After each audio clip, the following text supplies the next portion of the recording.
Hello everyone, I hope that each and every one of you is very fine. आप सभी को पता ही होगा कि आज से हम इंग्लिश की एकदम शुरू से शुरुआत करने वाले हैं। मतलब इंग्लिश की एक एक चीज़ की बात एकदम डिटेल में और सीक्वेंस वाइज करने वाले हैं और कुछ भी छूटने नहीं वाला है। इंग्लिश सीखने की शुरुआत करने के लिए और इंग्लिश बोलने के लिए सबसे इम्पॉर्टेंट चीज़ होती है एक सेंटेंस।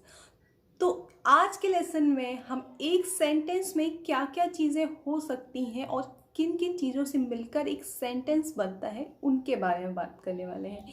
यस, आज हम बात करने वाले हैं parts of a sentence. Okay, तो चलिए बिना देरी करते हुए लेसन शुरू करते हैं। Let's get started. Parts of sentence. Mainly sentence के दो पार्ट होते हैं।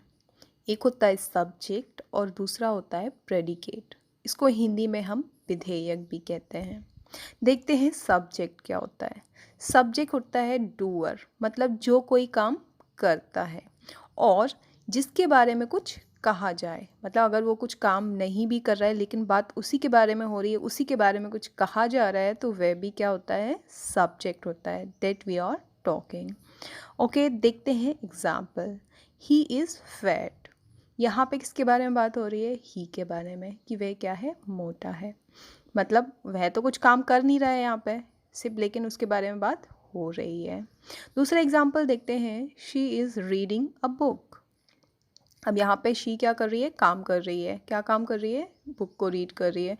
तो यहाँ पे पहला एग्जाम्पल हमने देखा था, उसमें सब्जेक्ट कोई काम नहीं कर रहा था लेकिन सब्जेक्ट के बारे में बात हो रही थी। दूसरा एग्जाम्पल हमने देखा कि सब्जेक्ट इसमें काम कर रहा है, मतलब डूअर है। तीसरा एग्जाम्पल देखते हैं। A book is being read by हर।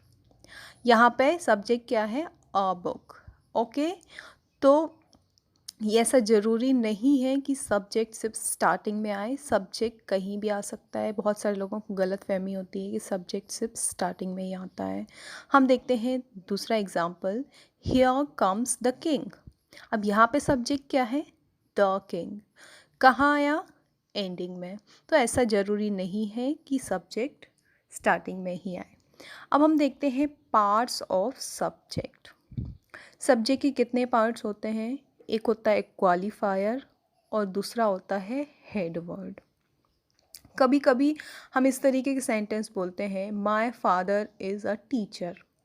तो यहाँ पे क्या हो गया, एक क्वालिफायर हो गया और एक हेड वर्ड हो गया। माय हो गया क्वालिफायर, फादर हो गया हेड वर्ड। अब हम देखने वाले हैं कि सब्जेक्ट क्या क्या हो सकता है। सबसे पहला होता है नाउन। नाउन हो सकता है सब्जेक्ट। अगर किसी का नाम सीता, गीता, राम, श्याम, ये सब आते हैं तो वो क्या होते हैं, नाउन। प्रोनाउन भी हो सकता है subject. He, she, it, you, they, इस टाइप के वर्ड आते हैं तो ये क्या होते हैं, प्रोनाउन होते हैं। जीरेंट हो सकता है सब्जेक्ट। मतलब किसी वर्ब में आईएनजी लगा के उसको सब्जेक्ट की तरह यूज़ करेंगे तो उसको जीरेंट कहते हैं। इन्फिनेटिव हो सकता है। वर्ब के पहले टू लगा के हम कोई सेंटेंस बनाते हैं तो वो इन्फिनेटिव होता है। इन सब की बात हम डिटेल में अपने आने वाले क्लासेस में करेंगे। अब हम बात करेंगे प्रेडिकेट। प्रेडिकेट क्या होता है। सब्जेक्ट के अलावा सेंटेंस में जो भी पार्ट होता है उसको हम प्रेडिकेट कहते हैं। मतलब जो बताता है कि सब्जेक्ट क्या है या सब्जेक्ट क्या करता है, वो सारा पार्ट होता है predicate. For example, Radha is reading a book. Radha is reading a book, तो राधा सब्जेक्ट हुआ। बाकी जो इज़ रीडिंग अ बुक बचा हुआ पार्ट है उसको हम प्रेडिकेट कहेंगे। अब प्रेडिकेट्स के भी बहुत सारे पार्ट हैं। Parts of predicate. सबसे पहला है वर्ब। क्या क्या वर्ब होती है सेंटेंस में, helping verb, main verb, modal helping verb, transitive verb और intransitive verb. Helping verb, Radha is reading a book, is क्या है, helping verb. Main verb, reading, मतलब कोई काम हो रहा है, वो मेन वर्ब होता है। जैसे यहाँ पे पढ़ने का काम हो रहा है, रीड, तो मेन वर्ब हुआ।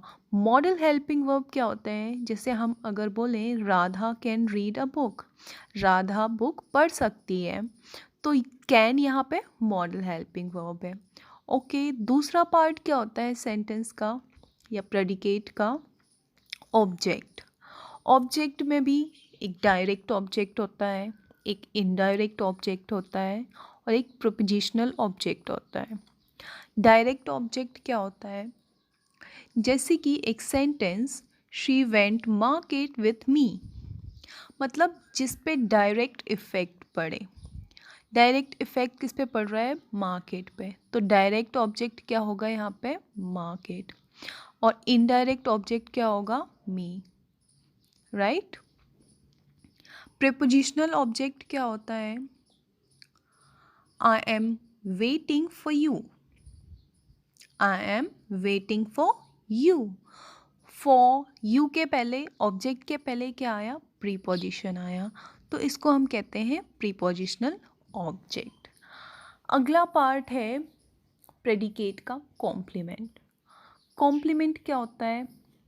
कॉम्प्लीमेंट भी दो होते हैं, एक होता है सब्जेक्टिव कॉम्प्लीमेंट और दूसरा होता है objective complement. Jabalpur is a big city, किसके बारे में बता रहा है? जबलपुर के बारे में बता रहा है कि Jabalpur is a big city. A big city subject के बारे में बता रही है, सब्जेक्ट को कॉम्प्लीमेंट दे रही है, तो ये हुआ सब्जेक्टिव कॉम्प्लीमेंट। अब कुछ लोग सोच रहे होंगे कि अ बिग सिटी ऑब्जेक्ट है। नहीं, ये ऑब्जेक्ट नहीं है क्योंकि कोई इफ़ेक्ट नहीं पड़ रहा है। पहले ऑब्जेक्ट के एग्जांपल में हमने देखा था शी वेंट मार्केट, तो यहाँ पे एक काम हुआ था, एक डायरेक्ट इफ़ेक्ट पड़ा था किस पर? मार्केट पर। लेकिन यहाँ पे अ बिग सिटी पे कोई इफ़ेक्ट नहीं पड़ रहा है। यहाँ पे क्या हो रहा है? एक कॉम्प्लीमेंट मिल रहा है।